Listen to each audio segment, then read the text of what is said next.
Yo, what's up mga kaibigan? Nandito tayo magkwentuhan. So noong off-season nga ay isa sa mga inaabangan na nakuha ng Los Angeles Lakers ay ang kakagaling lamang sa NBA Finals sa si Gabe Vincent. Isang undrafted player na pinakita na talagang kaya niyang tumagal sa NBA gamit ang kanyang shooting, IQ, depensa at hustle. Siya ay may kontrata sa Lakers sa 3 years, 33 million. So hindi nga yan minimum mga kaibigan, bagkus mid-level contract ito. Subalit sa ngayon nga ay masasabi natin na hindi pa din nasusulit ng Lakers ang bayad sa kanya. Siya ay naglaro lamang ng 4 na game sa season na ito kung saan nagtala lamang siya ng 6 points, 1 rebound and 3 assists per game on an average playing time of 28 minutes per game. At ito nga ay dahil sa kanyang injury. Kahapon kontra sa Chicago Bulls ay bumalik na siya. Si Vincent ay naglaro lamang ng 14 minutes at nagtala lamang ng 3 points. Sa ngayon nga ay napapasama si Gabe Vincent sa trade rumors involving Zach LaVine bilang salary filler o pangompleto lang ng sahod. So kung sakaling nga matrade nga siya matapos sa maglaro lamang ng less than 15 games, posibleng nakita na natin ang sitwasyon na ito noon pa man. Kinuha din nga ng Lakers si Kendrick Nunn noon sa isang mid-level contract matapos sa makapasok sa finals ng Miami Heat. At katulad lamang ni Gabe Vincent, isa din nga siyang undrafted player.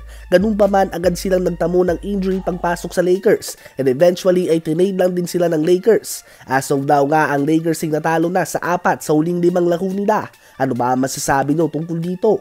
Ngayon ay tumungo naman tayo kay Joel Embiid. Last year nga nang manalo siya ng regular season MVP ay madami nagsasabi na naawa lang sa kanya ang NBA. Sympathy MVP nga ang tawag dito. Ayaw lang nga daw ibigay ng NBA ang pangatlong sunod na MVP award kay Nikola Jokic. Ngunit ngayong season nga ay pinapatunayan ni Embiid na talagang legit ang pagkakapanalo niya ng MVP award at pinapakita niya ngayon na siya ang best player in the world. Kahapon ay nagtala pa lamang siya ng 51 points and 12 rebounds on 17 of 25 shooting sa field at ginawa niya din ito kontra sa team na may best record sa NBA, Minnesota Timberwolves, at kontra din sa multi-time Defensive Player of the Year winner Rudy Gobert. For the first time din in 51 years, isang player nakapagtala ng 30 plus points and 10 plus rebounds in 12 straight games. First time nga ito since Kareem Abdul-Jabbar. Sa buwan din ng Disyembre ay nag-average siya ng 41.4 points, 12.9 rebounds, 4.4 assists, 1.9 blocks, and 1.4 steals per game